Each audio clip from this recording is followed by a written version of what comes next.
Hello everyone, welcome to my channel. This is The Amateur, where we're here to talk life, hobbies, politics, ideologies, what have you.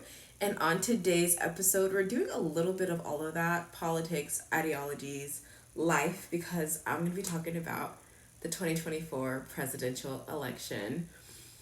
It's good to be back somewhat. I am procrastinating on a couple assignments that I have to finish. This is finals week of my second semester of my third year in my clinical psychology doctoral program. It has been kicking my butt. I have so many things that I need to do, which is why I have not posted as much, but obviously I think this is a special occasion, having a presidential election, having participated in it, and being able to give my own opinion on it.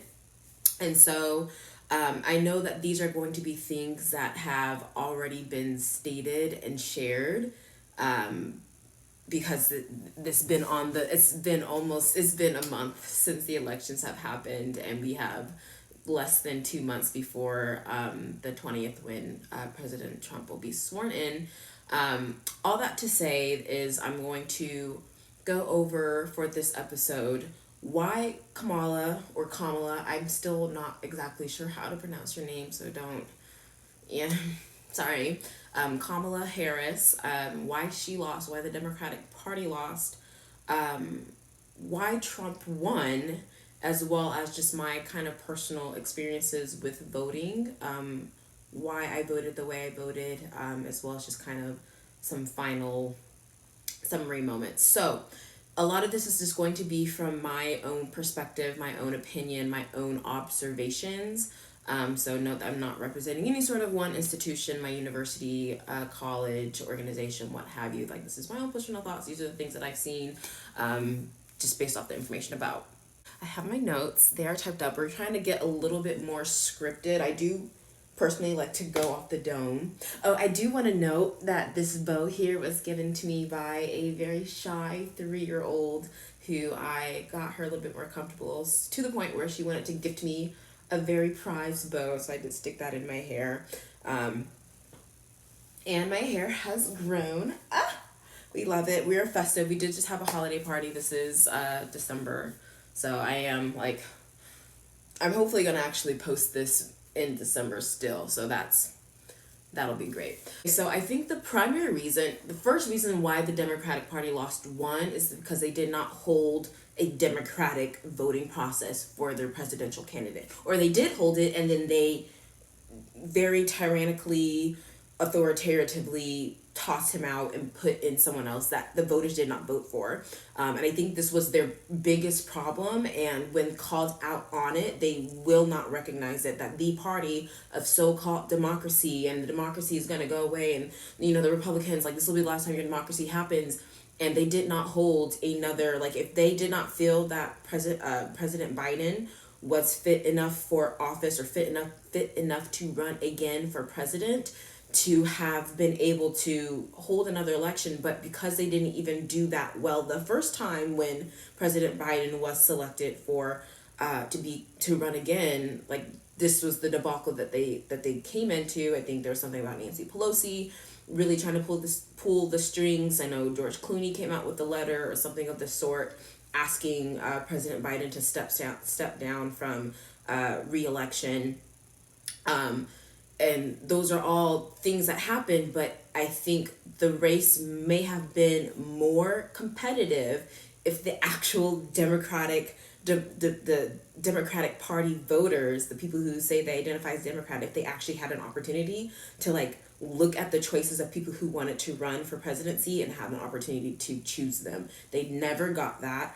And when called out on it, it never happened. We'll talk to a lot of Democrats that will say, of course, that Donald Trump is more of a threat to democracy, even Kamala Harris recently calling him a fascist. What are your thoughts about that rhetoric? I think it's extremely dangerous and unnecessary. We have a candidate on the left who has not won a single vote to be on that ticket. What would it take for you to vote? So that was, like, the really first reason why they lost, because they actually weren't democratic in their process. Crazy how that works. I think the second reason why is an over-reliance on identity politics. And so now we had the old white man, Biden, stepping down, and now we have the younger, because I think Kamala, again, however you pronounce her name, not super sure. Maybe I should have researched that before starting, but whatever. She's younger, but she's not young. But she's black, supposedly, and she is a woman, supposedly, because she identifies as one, right? But they ran a lot on identity politics, and especially about her being the first black female president, as if that's supposed to be like the thing that we gravitate towards, which unfortunately for a lot of people in the country it is. Much Yeah, to stay out of the race. I would be What do you think? biased if I had to vote. I would only vote for Kamala. Yeah, why? It's obvious. I'm black. Is that a good reason to vote for a political candidate? Mind. And I think for me personally, it would be great to see a black female president if it's something that is actually earned and warranted, and she has the qualifications and she has the gravitas and that leadership and the fortitude to actually step forward and lead. But I don't believe that she has those qualities. And it was showed during this entire campaign process for the Democratic Party. I don't care if she's black. It doesn't matter to me whether you're black or white. What matters to me is, are you going to serve the people? And she's not going to serve the people of America, the true people of America. I would just say to them, look at her track record. You got to go by her paper trail. What she done. Look at Donald Trump's track record. Now, I switched my party when Trump got in office. But they leaned very heavily into that, and that isolated a lot of people who don't look at those things for voting. Again, like I said, a lot of people are like, yep, I only voted for her because she's a woman. I only voted for her because she's black, or because she's both black and a woman. Whatever. Some people do have that, but other people need a little bit more substance to get behind, and that just wasn't what the appeal was with her running for office. And I think it was also something to the point where the parties also further isolated those who were like maybe questioning again her actual, like, what policies is she running on, what does she actually stand for besides being not Trump. Because again, I think I maybe went on a rant of this before, but a lot of people voted because she just wasn't Trump based off things that were stated previously. But it was something where if you did not vote for her, or you were considering voting for Trump, again, this is prior to the actual election, during the campaign, it was like, well, you had former President Barack Obama coming out saying maybe you're misogynistic and maybe you need to check your internalized misogyny, or maybe because you're just uncomfortable with a woman in power. Based on reports I'm getting from campaigns and communities, is that we have not yet seen the same kinds of energy and turnout in all quarters of our neighborhoods and communities as we saw when I was running. Now, I also want to say that seems to be more pronounced with the brothers. So if you don't mind, just for a second, I'm going to speak to y'all directly. And you're coming up with all kinds of reasons and excuses.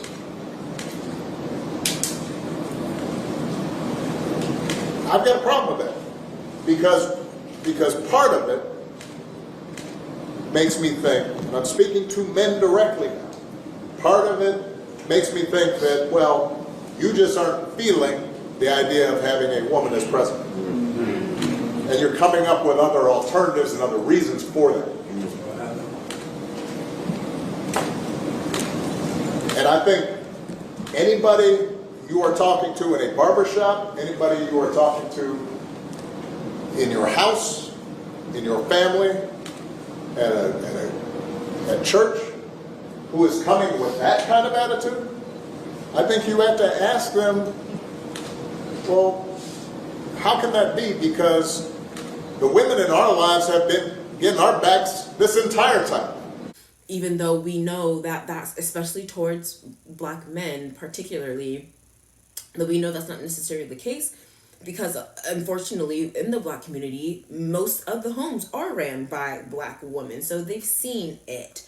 And I don't think that the problem is that it's a black woman. This is whether that black woman is good or not. And again, that just goes more to the qualities of that candidate rather than just their identities, things that they did not earn, things that they cannot change, even if they really wanted to. Or maybe if you can change it if she wants to run as, the Indian president first and then, whatever. I think she's black. She was sworn in as the very first California senator, but all of a sudden now she's black. She's obviously mixed. Why do you think she's picking and choosing how to identify? Because it's election time. She wants some votes from the black people. She ain't black. She's Indian. When she was sworn in, she didn't say I'm black and Indian. She said I'm Indian. And then she went on a commercial and she was talking with another Indian girl. And she tells the Indian girl, oh, you look like the rest of half of my family. She didn't say, oh, I'm mixed, I'm black. They were cooking an Indian dinner. Okay, so what we're going to cook today is an Indian recipe. Yes. Because you are Indian. Yes. She'll get ghetto when she has to for votes. And that's about it. Identifying more as black, but that's like a whole other topic or conversation that's not super important or relevant. But the point of the matter, though, is that you were either racist because you were white and you were like, I don't think she's good enough, or you're misogynistic because she's a woman, she's not good enough, or you're both. And that was kind of the attack that was the immediate attack when someone was questioning whether they should or shouldn't vote for her. And there were clear displays of sexism too. She's the same as Joe, except she's also a hoe, because she slept her way to the top. Right. I mean, that is misogyny, isn't it? What's that? That's misogyny, isn't it?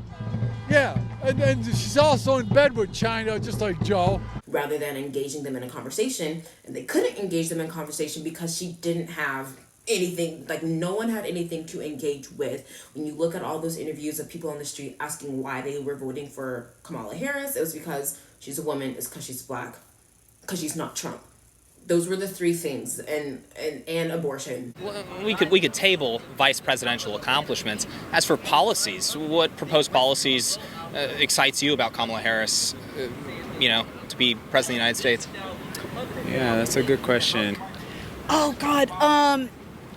Honestly, right now, I'm doing some homework about her. I'm really hoping to see policies laid out on both sides so that we all can really take a more critical look at everything. Well, any policy that you enjoy or like that you think is good? I'm not a fan of her prosecution history, so Okay. We're not going to put that deduct points. So I really don't know what her policies kind of consist of. The housing. Oh my God, the housing. Because I used to work for Habitat for Humanity, okay? And you give somebody a stable place to live that they can afford, everything else changes. But again, that's like another thing that we'll get into. The third reason why I think she lost is because she was promoting herself, and I think J.D. Vance did a spectacular job during his debate in pointing this out, that she's running as a change candidate as if she is not... as if she played no hand or no role in the current state of the administration. Yes. So appreciate that. So if you notice, what Governor Walz just did is he said, first of all, Donald Trump has to listen to the experts. And then when he acknowledged that the experts screwed up, he said, well, Donald Trump didn't do nearly as good of a job as the statistics show that he did. So what Tim Walz is doing, and I honestly, Tim, I think you got a tough job here, because you've got to play whack-a-mole. You've got to pretend that Donald Trump didn't deliver rising take-home pay, which of course he did. You've got to pretend that Donald Trump didn't deliver lower inflation, which of course he did. And then you simultaneously got to defend Kamala Harris's atrocious economic record, which has made gas, groceries, and housing unaffordable for American citizens. I was raised by a woman who would sometimes go into medical debt so that she could put food on the table in our household. I know what it's like to not be able to afford the things that you need to afford. We can do so much better. To all of you watching, we can get back to an America that's affordable again. We just got to get back to common sense economic principles. What has she done in the last 4 years that she wants to do now? Oh, she's going to fix it when she's president. She can go in tomorrow on Monday morning and make changes, key changes, anytime she wants. Is she doing it? No. This is the Biden Harris administration, not just Biden and not just Harris alone. And so she's pushing herself forward as if she's this change candidate, like she's going to change the economy. And then she gets on whatever interview it was. It was either Oprah or it was The View. It was something that was, favorable towards her. And she said, when they asked, would there be something that you would change from this presidency?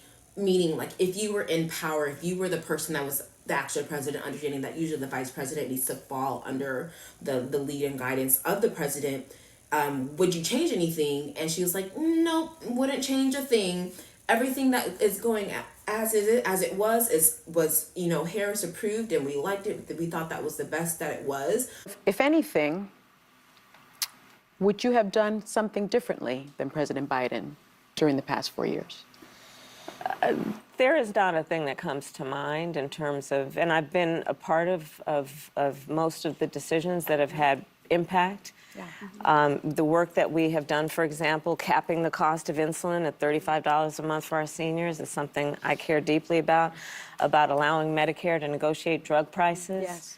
And bring the cost of prescription medication down for seniors, but my intention is to expand that for all Americans. Mm-hmm. The work we have done to invest in American industries, whether it be in terms of manufacturing and creating almost 800,000 new jobs around manufacturing, those were all a shared priority. Well, and right now, people are looking for a change. They are not satisfied with the economy. They're not satisfied with the immigration status, with the borders, with drugs and violence and crime. Those, I think, from the exit polls, those were the primary reasons for voting.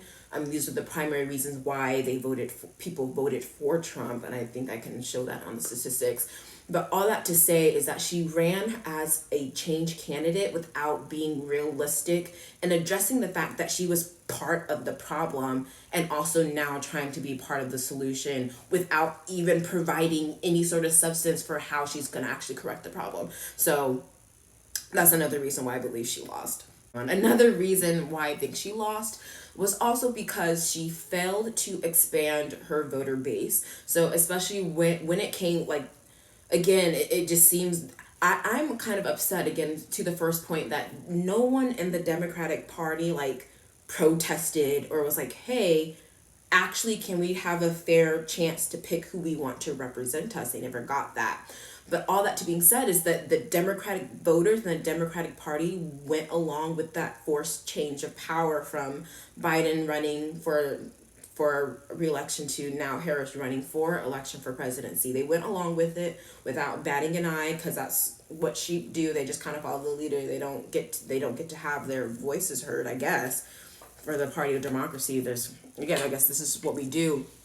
But she did this, and so the base that was already supporting her, those were the people that she was continuing to go out and to seek for, I guess, validation that she was running, because she wasn't reaching out to newer targets and newer audiences that were skeptical, that were on the fence for her, that weren't her normal target audience and target base. And I say this understanding that, President-elect Trump now, he was going on to the black journals. He was going on to hostile media platforms who did not support him. He was facing the lions in the lion's den, and was coming out looking better, putting people in their place, giving true, honest answers, how he felt and how he speaks in his normal Trumpism ways. I want to start by addressing the elephant in the room, sir.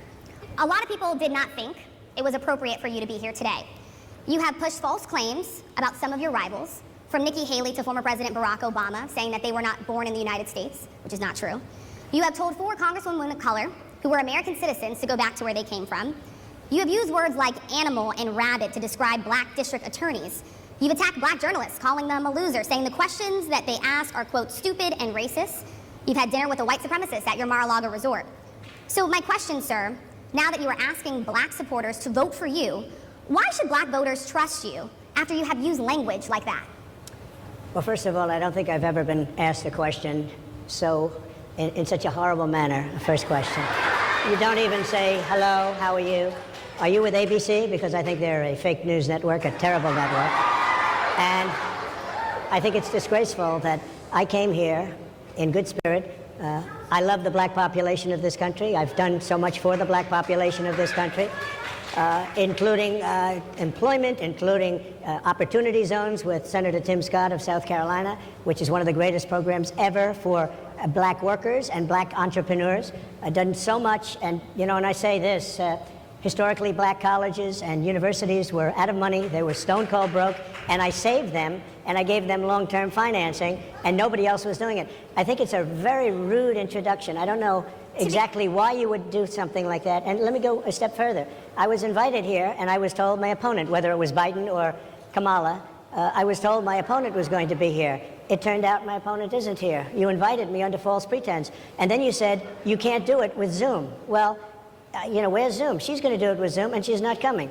And then you were half an hour late, just so we understand. I have too much respect for you to be late. They couldn't get their equipment working, or something was wrong. I would love think you it's to a answer very the question nasty on your question. rhetoric and why you I have believe answered the that black voters question. should trust you with another I 5 have years. been the best president for the black population since Abraham Lincoln. That's my answer. Better than President That's Johnson, my who signed the answer. Voting Rights And Act? for you to start off a question and answer period, especially when you're 35 minutes late because you couldn't get your equipment to work in such a hostile manner, I think it's a disgrace. I really do. Let me just ask but he did those on places where maybe people don't normally seek him out, and that gave them an opportunity to hear for themselves the things that he says to their questions. And obviously people still have their biases and their perceptions based off what previous information and knowledge that they had, but the fact is that he still did that. And I think the biggest thing that you've heard maybe on the news is that Kamala Harris had an opportunity to go on to the Joe Rogan show and didn't do that, and that was a target audience. I want to say Joe Rogan's show is predominantly male, which again,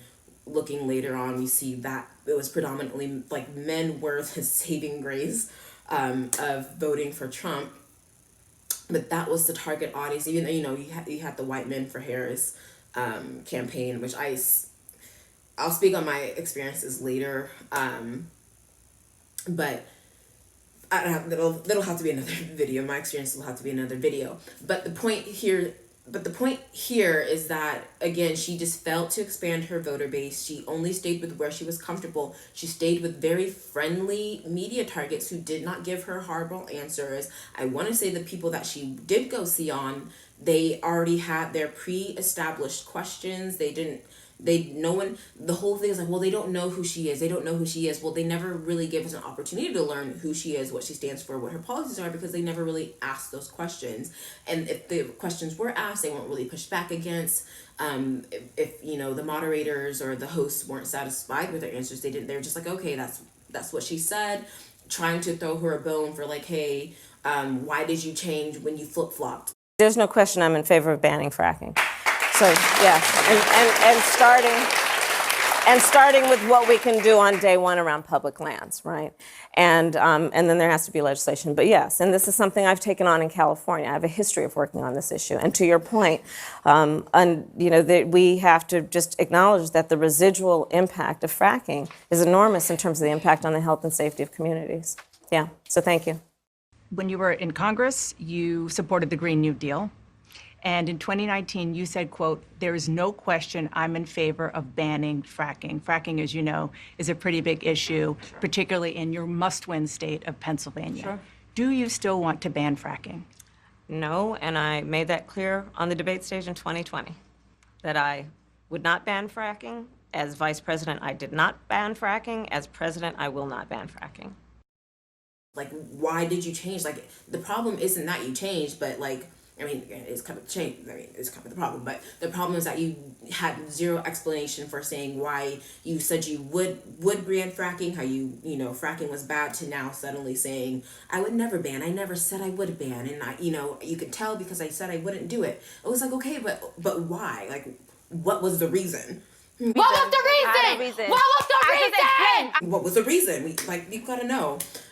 So failing to expand her voter base, because, and I think part of that too just speaks to, again, that she's not a great public speaker. She has to have things prepared. She has to have the prompt. She's not super great on her feet when it comes to being thrown questions. And I think being a good public speaker is a skill that a president needs to have. It's not something that's formalized anywhere, but I think it's people can see that when they do the presidential debates. I think that's one reason why we have the presidential debates, is so people can see a candidate being able to speak off the rip. But she kind of had her script that she said for almost every single interview, that she's from a middle class family. She's raised with basically two mothers, but she was raised by her mother, and there was another lady down the door who also basically raised her. Small businesses. I'm from a middle class family, and I grew up a middle class kid. My mother was hardworking. She raised me and my sister Maya. She saved up, and it was only by the time I was a teenager that she could afford to actually buy her first home. I grew up a middle class kid. My mother raised my sister and me. She worked very hard.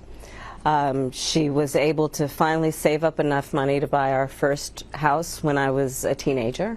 It's changed. I grew up a middle-class kid raised by a hardworking mother who worked and saved and was able to buy our first home when I was a teenager. When it comes to the economy, do you believe Americans are better off than they were 4 years ago?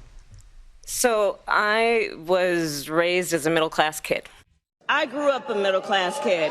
I was raised by a hard-working mother who saved up, and by the time I was a teenager, she was able to afford to buy our first home.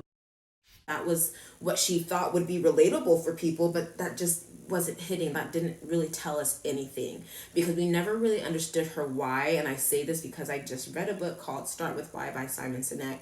Actually, I didn't read it, but I did do a project on it. We're not going to go over about that. But the whole point is that, you know, no one understood the purpose behind why she's running. Like, what is it that she actually cared about? What is it that you're wanting to bring to the country and to the nation as its leader, and why? Like, why does it matter to you for these things? Like, it was never really shared or explained that way.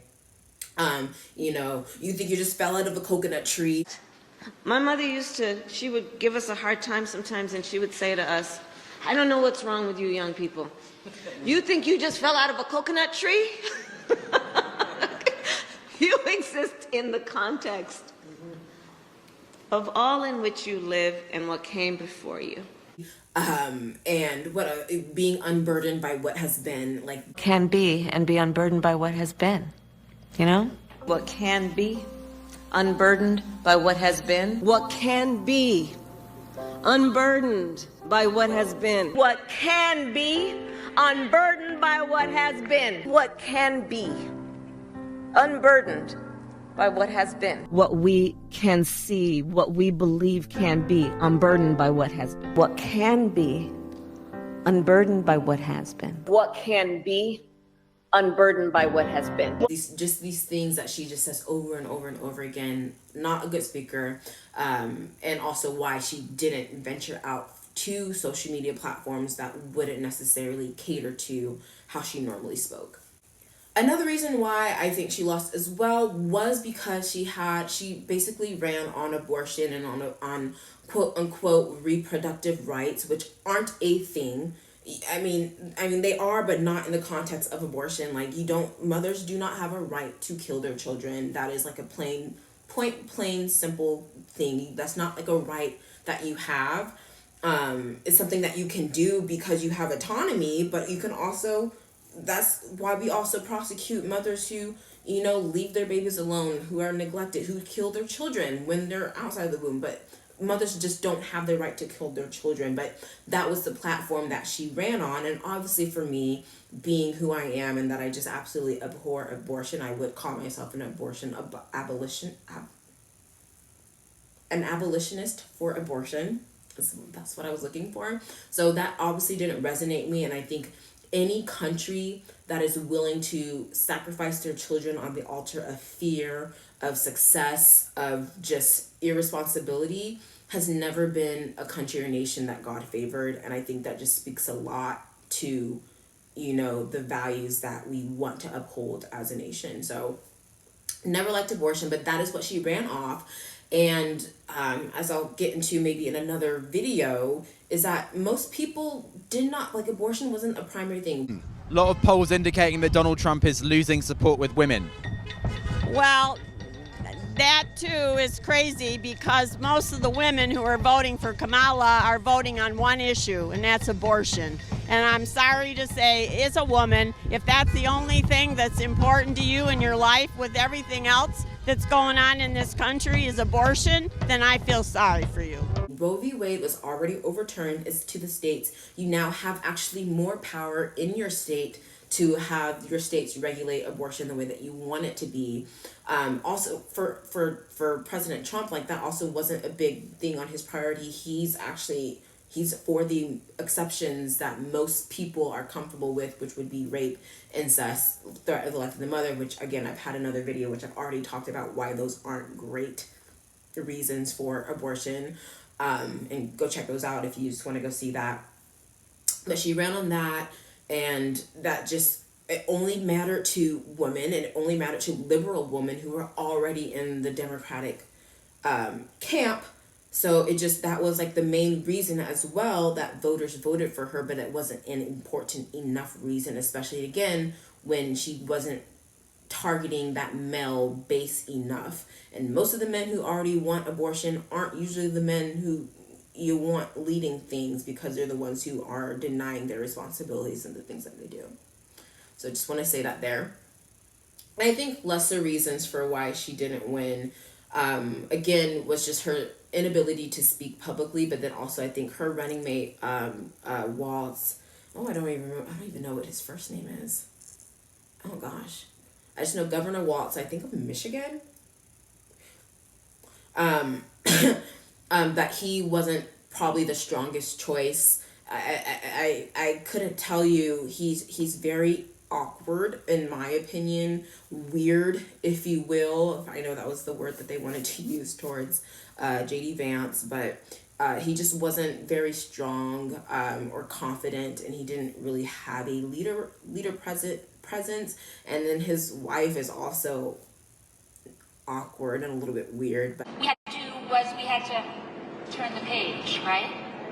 Yeah, because we have something really exciting headed in our direction. But I kind of liked it when she did this. Turn the page. You didn't like that? Okay, so I need you to be with me and practice with me. What are we going to do? We're going to turn the page. Oh, pretty good. Do it again. We're going to turn the page. And we're going to turn the page. All right, so I'm going to be watching you, because when I see Wisconsin, and I'm going to watch you nationally on TV, because this is a pretty important place, and Minnesota helped you practice with this, you just show me this. Turn the page, right? Turn the page. And you know what else that looks like? Bye-bye. Bye-bye, Donald Trump. I just don't think that he was their best choice. And I know they're looking at different identity politics within the Democratic Party as far as why they chose who they chose, but I just don't think that he was their best. So all that to say is that I believe that Kamala Harris lost, the Democratic Party lost, because they focused too much on identity politics. They failed to expand their base. And I think most importantly is that she was never elected by the Democratic Party voters to represent them in a presidential race. I think that is the main reason why they lost, because they never had that fair chance, to be quite honest. And she just wasn't a strong candidate. She wasn't a good public speaker. She didn't have any actual substantive policies to run on. And she was part of the problem. And I believe that if the Democratic voters had had options to actually choose from in their own, candidatal race, or whatever you want to call it, the race may have been a little bit closer, because the actual voters would have felt truly more represented, because they knew what they were supporting versus just the identities. But what the heck do I know? I'm just an amateur. But I would love to know more what you think in the comments below. Obviously, be respectful, be mindful, be demure. But thank you so much for watching. Thank you for listening. Make sure you like, comment, share, subscribe, and I will catch you in the next one.